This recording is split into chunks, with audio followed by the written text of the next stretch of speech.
Ma tean, et ummiknõu selle soone tegemine oli kõige jubedam asi. Ma arvan, et küübiga on üsna sama lugu.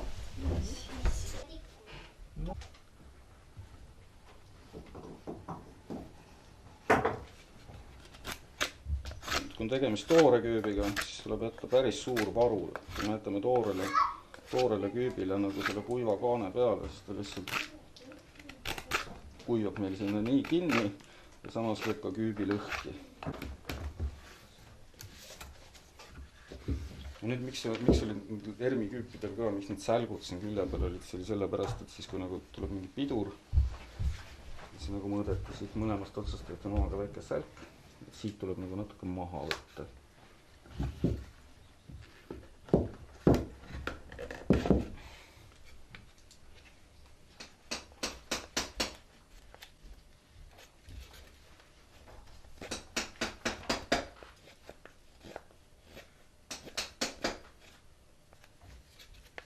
Ja puu ei maksa alahinnata, aga toores puu kuivama hakkab, siis ta kuivab julgelt seal nagu ikka millimeetrites ka tublisti, et kuni mida jämedam puu kuivab, aga 4 millimeetrit.